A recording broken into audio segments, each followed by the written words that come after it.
আমি সকলকে বলবো যে আজকের বাজেট এত আর্থিক সংকটের মধ্যেও দেশ যখন ডুবে আছে পুরো ঋণের বোঝায়,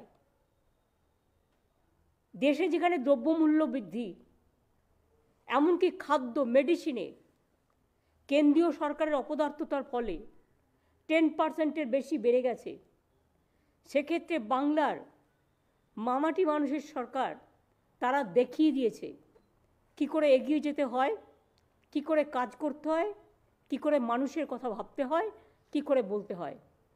আজকের বাজেটে একেবারে লক্ষ্মীর ভাণ্ডার থেকে শুরু করে আমি লক্ষ্মীর ভাণ্ডার বলছি এই কারণে, কারণ আমার ঘরের মা লক্ষ্মীরা, আমার ঘরের আম্মা মায়েরা, আমার ঘরের বধূরা, আমার ঘরের মা বোনেরা, সমগ্র কমিউনিটি যারা 500 টাকা করে পেতেন তাদের লক্ষ্মীর ভাণ্ডার এপ্রিল থেকে, না 1 এপ্রিল থেকে তারা 1000 টাকা করে পাবেন। অর্থাৎ একেবারে সকলের জন্য। আপনাদের অনেকের মধ্যেই একটা চিন্তা ছিল যে আমি 500 পাই আর একজন 1000 পায়, একটা বৈষম্য কেন হচ্ছে। আমাদের আর্থিক হয়তো সামর্থ্য ছিল না, আমরা স্টার্ট করেছিলাম। এই বৈষম্য আমরা চাই না, কোনো জাতিতে জাতিতে থাকুক।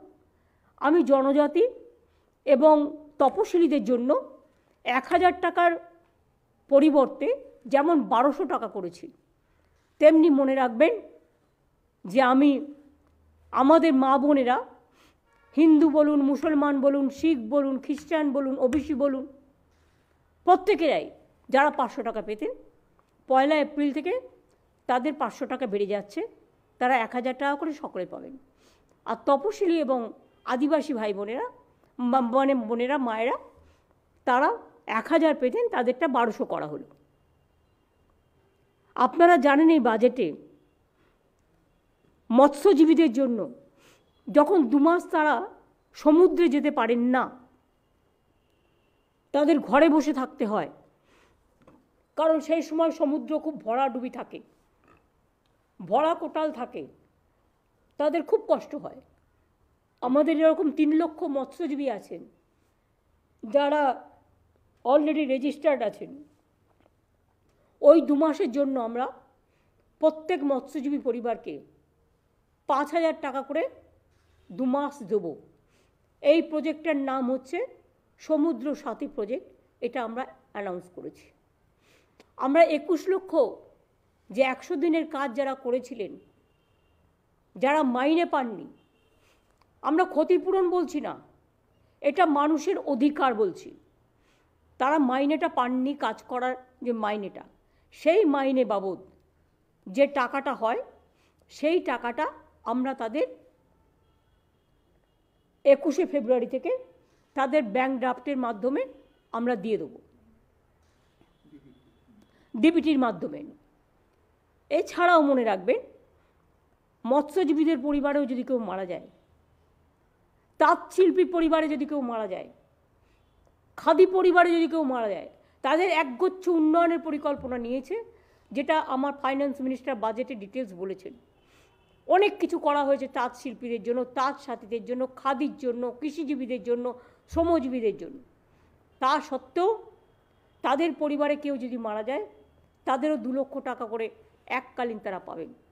সরকারি কর্মচারীদের জন্য সুখবর, যারা গ্রুপ ডিতে আছেন তাদের 3500 টাকা বাড়ানো হলো, গ্রুপ সিতে যারা আছেন তাদেরও 3000 টাকা বাড়লো, প্লাস 1 মে যেটা হচ্ছে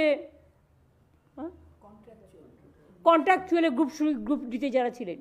এছাড়াও যারা আফটার রিটায়ারমেন্ট কন্ট্রাকচুয়াল বা ধরুন আমাদের নানা রকম আছে কন্ট্রাকচুয়াল, ক্যাজুয়াল, নানা রকম কর্মীরা আছেন, তাদের জন্য আগে তারা রিটায়ারমেন্টের পরে কেউ 2 লক্ষ, কেউ 3 লক্ষ টাকা একসাথে পেতেন, সেটাকে বাড়িয়ে আমরা 5 লক্ষ টাকা করেছি।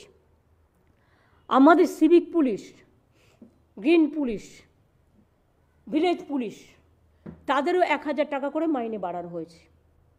মিড ডে মিলে যারা রান্না করেন তারা 10 মাস টাকা পান, 2 মাস পান না স্কুল যখন বন্ধ থাকে। আগেও তাদের আমরা 500 টাকা বাড়িয়েছিলাম। এরা খুব গরিব, একেবারে নিম্ন শ্রেণীর লোক। আগেও 500 টাকা বাড়িয়েছিলাম, আবার 500 টাকা তাদের জন্য বাড়ালাম, কারণ তারা রান্নাবান্না করে, এটা দিয়ে তাদের অনেক সাশ্রয় হয়। মনে রাখবেন, গঙ্গাসাগর একটা সেতুর জন্য কতদিন ধরে আমরা বলেছি গঙ্গাসাগর তীর্থকে জাতীয় মেলা ঘোষণা করা হোক এবং গঙ্গাসাগরে জল পেরিয়ে তীর্থযাত্রীদের যেতে হয়, তাদের জন্য একটা ব্রিজ করে দেওয়া হোক মুড়িগঙ্গার উপরে। আজ পর্যন্ত কেউ সে কথায় কান দেয়নি। আমরা এই বাজেটে ঘোষণা করেছি যে গঙ্গাসাগরের ব্রিজ আমরা করব এবং এর জন্য 1000 কোটি টাকার ওপর যে খরচ হবে, এবছরের জন্য 200 কোটি টাকা ধার্য করা হয়েছে। মুড়িগঙ্গা ব্রিজ, ওটার নাম দেওয়া হয়েছে গঙ্গাসাগর সেতু। সেই রকম মনে রাখবেন, একটা যেমন কৃষি ব্রিজ আছে, তেমনি আর একটা দামোদর নদীর ওপরে শিল্প ব্রিজ তৈরি করা হচ্ছে, যাতে অনেকগুলো জেলা কানেক্টেড হবে এবং শিল্পের জনজোয়ারে কাজে লাগবে। আমরা 5 লক্ষ ছেলে মেয়েদের সরকারের বিভিন্ন চাকরিতে নিয়োগ করব। বাজেটে কথা বলা আছে। পুলিশ হতে পারে, টিচার হতে পারে, নানা ডিপার্টমেন্ট হতে পারে, গভর্নমেন্টের কর্পোরেশন হতে পারে, গভর্নমেন্টের মিউনিসিপ্যালিটি হতে পারে, গভর্নমেন্টের 5 লক্ষ কর্মসংস্থান সরকারিভাবে আমাদের বেকার যুবক যুবতীদের জন্য এই বাজেটে রাখা হয়েছে। সুতরাং এছাড়াও মনে রাখবেন, এমএসএমই আমাদের প্রায় 1.5 কোটি মানুষ কাজ করেন, আর প্রায় 10 লক্ষ ছেলে মেয়ে ইতিমধ্যেই আমরা কর্মসংস্থান দিয়েছি বিভিন্ন সরকারি এবং বেসরকারি কর্মচারী মিলিয়ে। এছাড়াও আমরা 6টা ইকোনমিক করিডোর করতে যাচ্ছি, যেটা ডানকুনি হলদিয়া, যেটা ডানকুনি রঘুনাথপুর, বাঁকুড়া, বর্ধমান এগুলো হয়ে যাবে, যেটা ডানকুনি কল্যাণী, যেটা ডানকুনি একেবারে মুর্শিদাবাদ হয়েও একটা আছে, পানাগড় হয়ে মুর্শিদাবাদ হয়েও আছে, মালদা, কুচবিহার, এইভাবে আমরা 6টা করিডোর করতে যাচ্ছি যাতে সব জেলাগুলো কভার হয়। তাজপুরও আছে, ডানকুনি হলদিয়া। সুতরাং এই ধরনের 6টা করিডোর হলে লক্ষ লক্ষ কর্মসংস্থান হবে। এবং আমি বলেছিলাম না, চমকে যাবেন, চিন্তা শক্তি থাকতে হয়, ভাবতে হয়। শুধু অকথা কুকথা বলে আর মিথ্যে কথা বলে আর কুৎস রচনা করে আর অপপ্রচার করে আর ভাগাভাগির রাজনীতি করে আর যাই হোক উন্নয়ন হয় না। মনে রাখবেন, আমাদের চিন্তাধারা একটাই, বাংলা এগিয়ে যাবে, বাংলা বিশ্বসেরা হবে, বাংলা বিশ্ব বাংলায় পরিণত হবে। আমরা এটা চাই। আমার ছাত্রছাত্রী বন্ধুরা, আমরা 12 ক্লাসে তাদের স্মার্টফোন দিচ্ছিলাম, কিন্তু এখন থেকে সিদ্ধান্ত হয়েছে এবছর থেকে আমরা 12 ক্লাসের পরিবর্তে ওটা আমরা 11 ক্লাস থেকেই দেবো। তার কারণ ক্লাস 11 থেকেই 12-এর পড়াশোনা শুরু হয়ে যায়। এটা তাদের আরও কাজে লাগবে ভবিষ্যতের জন্য। আমরা বলি যে আমরা তাঁত সাথী থেকে শুরু করে, কর্মচারী থেকে শুরু করে, মিড ডে মিল কর্মচারী, কুক থেকে শুরু করে, এগ্রিকালচার থেকে শুরু করে, পুলিশ থেকে শুরু করে, সরকারি কর্মচারী থেকে শুরু করে, এমএসএমই ক্লাস্টার থেকে শুরু করে, চাষি ভাইদের থেকে শুরু করে, এমনকি পরিযায়ী শ্রমিক যারা বিভিন্ন জায়গায় কাজ করতে যান দেশের বাইরে, তাদের অসুখ হলে তারা কোনো সুযোগ পায় না, তারাও কিন্তু স্বাস্থ্যসাথীর সুযোগ পাবে। এর ফলে 28 লক্ষ আমার পরিযায়ী শ্রমিক যাদের আমরা রেজিস্টার করেছি, তারা কিন্তু যে যেখানেই থাকুন না কেন, তারা কিন্তু আলাদা করে 5 লক্ষ টাকা করে স্বাস্থ্যসাথীর সুযোগ পাবে। অর্থাৎ এটা তাদের কাছে জীবনের নিরাপত্তা একটা বড় ব্যাপার, এটাও আমরা করেছি। সবচেয়ে বড় কথা হচ্ছে, আমরা জানুয়ারি মাসেও 4% দিয়ে দিয়েছি এবং আবার মে মাসে 1 তারিখে তাদের 4% দিয়ে আরও দেওয়া হচ্ছে। এছাড়াও মনে রাখবেন,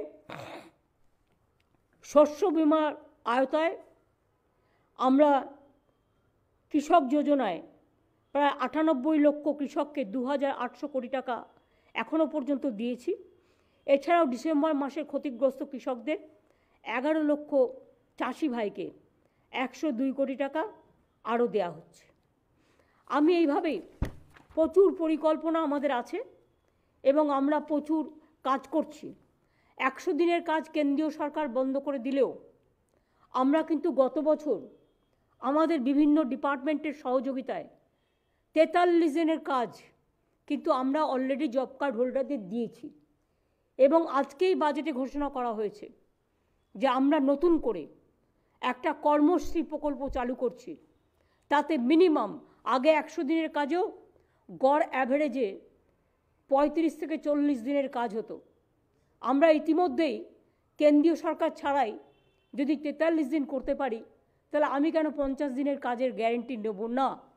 কারণ গরিব মানুষরাই আমার সবচেয়ে বড় সম্পদ।